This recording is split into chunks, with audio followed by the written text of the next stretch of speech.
The house stood on stilts, a cheerful blue beacon facing the Atlantic. Its paint was faded by salt and sun, but it always seemed to glow against the endless sky, a symbol of hope and resilience on the shifting shore. For years, it was a place of summer dreams, laughter echoing through open windows, sandy footprints on the porch, the scent of salt water drifting in. But on February 1st, 2026, the ocean came to claim it, as if collecting a long overdue debt. Waves battered its wooden legs, the sand beneath washed away by relentless storms. Only water churned beneath the floorboards now, where children once played and families gathered for meals. The house groaned, wood twisting, nails pulling free. A front stilt snapped, a gunshot over the surf. The house tilted, then crashed into the churning gray water, surrendering to the force it had resisted for so long. The dream was over. The ocean tore the house apart, waves smashing windows, ripping siding, scattering debris. In minutes, decades of memories became driftwood, swept away by the tide and lost to the deep. The home was unoccupied, a small mercy, but its ghost lingered, a warning to the other houses teetering at the water's edge. Each empty window seemed to stare out in silent alarm, a reminder of what was lost. This was not just a house, it was a symbol of a battle lost to the rising sea. The lines we draw on maps mean nothing to nature. The ocean does not respect boundaries or memories. The house on Tower Circle Road in Buxton, North Carolina, was gone. It had become part of the ocean. Its story now a cautionary tale, whispered on the wind, echoing through the dunes and the empty shells left behind. The ocean always wins. The collapse was total, but the message was clear. The sea is patient and relentless. In the end, it reclaims everything, no matter how cherished or well-built. The collapse wasn't a surprise. It was the result of a monster nor'easter, a storm that had been brewing for days, gathering strength over the open ocean. This storm was angrier, stronger, slamming the Carolinas with hurricane-force winds that rattled windows and sent debris flying through the air. The wind howled, ripping roofs and signs, making the world outside feel hostile, as if nature itself was lashing out in fury. Snow mixed with sea spray, turning the coast into a blinding alien landscape where nothing looked familiar and every step was a struggle. But the real weapon was the surf, relentless and unforgiving, pounding the shoreline with a force that seemed unstoppable. Monstrous waves battered the shore, carving away land with every crash, reshaping the coastline in a matter of hours. The ocean rose higher than anyone had seen in years, flooding streets and yards, swallowing fences and gardens in its path.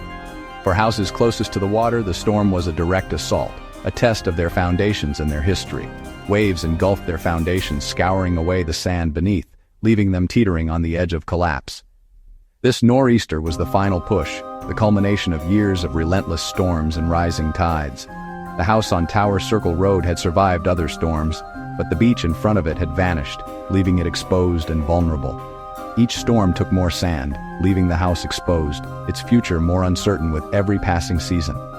This time, there was no buffer, just the raw power of the Atlantic, surging forward with nothing to hold it back.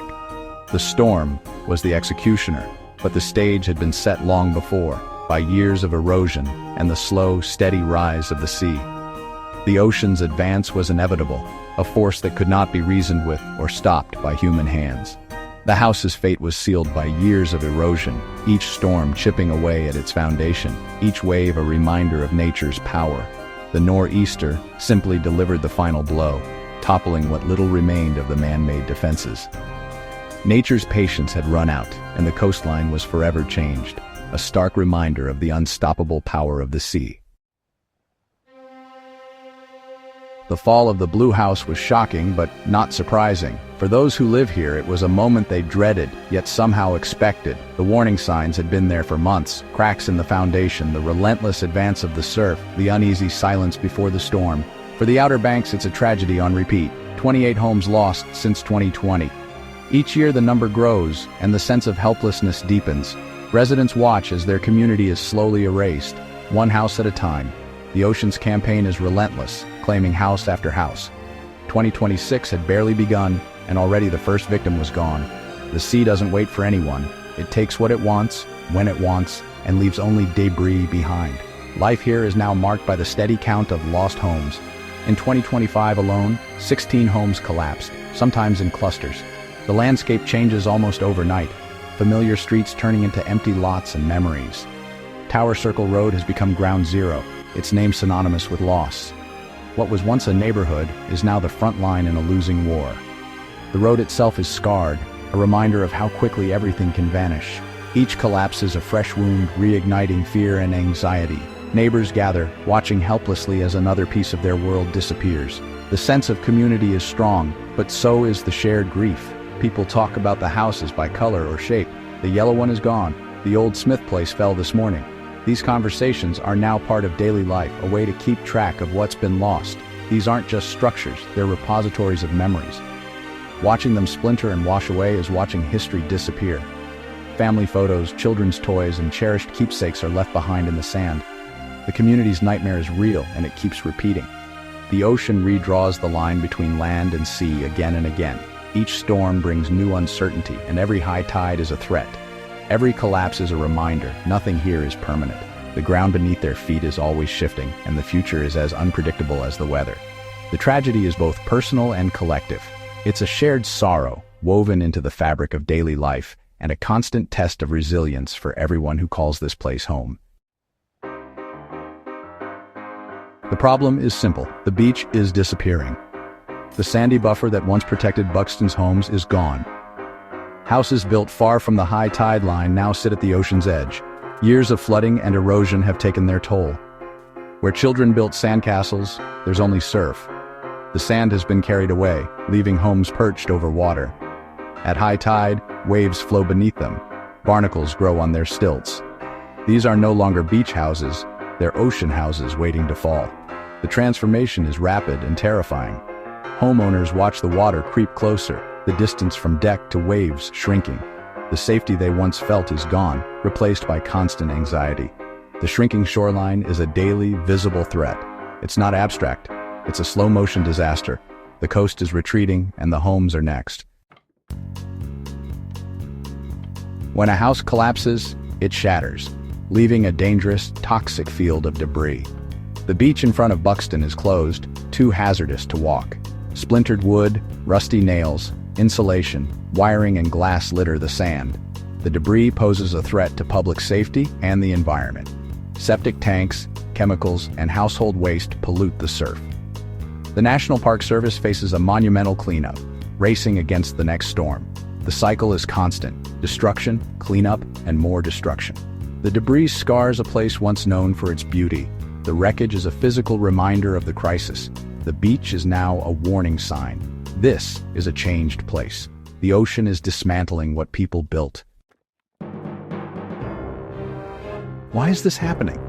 The answer is a mix of natural forces and human impact.